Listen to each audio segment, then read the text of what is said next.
बुलेटिनच्या सुरुवातीलाच आता एक ब्रेकिंग बातमी येते। महायुतीचं जागा वाटप आज निश्चित होण्याची शक्यता आहे आणि त्यासाठी उपमुख्यमंत्री अजित पवार आणि खासदार सुनील तटकरे आज दुपारी दिल्लीला जाणार आहेत। महायुतीत कुणाला किती जागा मिळणार यासाठी रस्सीखेच सुरू असून काल भाजपची निवडणूक समितीची बैठक झाली आहे। त्यामध्ये मित्रांना सन्मानजनक जागा देण्याबद्दल विचार झालाय। मात्र हे करताना निवडून येणाऱ्या उमेदवाराला जागा दिली जाईल हे देखील स्पष्ट करण्यात आल्याचं समजतंय। मित्रपक्षांना मात्र आज पदरात काय पडणार हे कळणार आहे।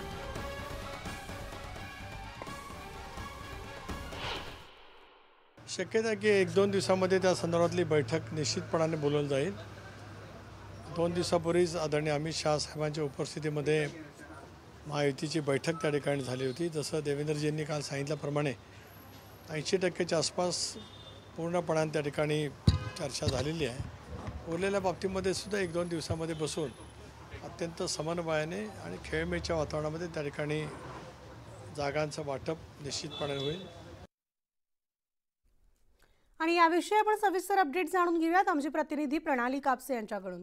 गुड मॉर्निंग प्रणाली, अखेर आज महायुतीची जागा वाटपाची जी घोषणा आहे ती होण्याची शक्यता आहे का, निश्चित होईल का?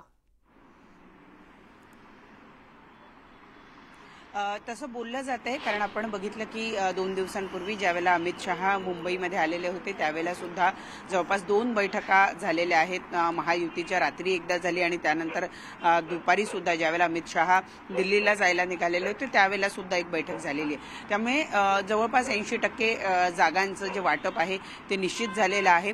20% जे शिल्लक राहिलेलं आहे, ज्याबद्दल वाद आहे किंवा ज्याबद्दल ती जागा आपल्याला मिळावी यासाठी मित्रपक्ष आग्रही आहे, परंतु भाजपला असं वाटतं की त्या ठिकाणी त्या पक्षांचे उमेदवार निवडून येऊ शकत नाही। कारण जी माहिती मिळते त्यानुसार या सगळ्या निवडणुकीच्या पूर्वी भाजपनं 3 सर्वे केलेले आहेत।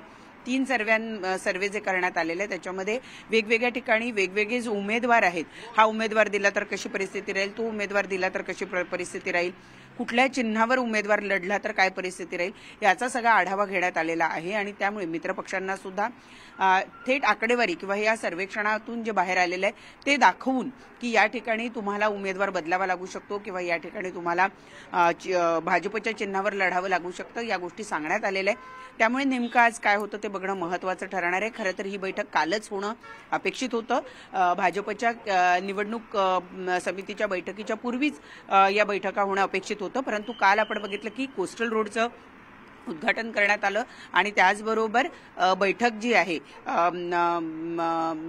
कॅबिनेट मीटिंग ती सुद्धा होती। आणि या 2 कारणांमुळे आपण बघितलं की काल उपमुख्यमंत्र्यांना जाता आलं नाही आणि कालची बैठक जी आहे ती रद्द झाली, परंतु ती बैठक आज होणार आहे। आणि त्यामुळे आज या दोन्ही मित्रपक्षांना, मग ती शिवसेना असेल किंवा राष्ट्रवादी असेल, यांच्या पदरात नेमकं काय पडतं हे आज स्पष्ट होऊ शकणार आहे।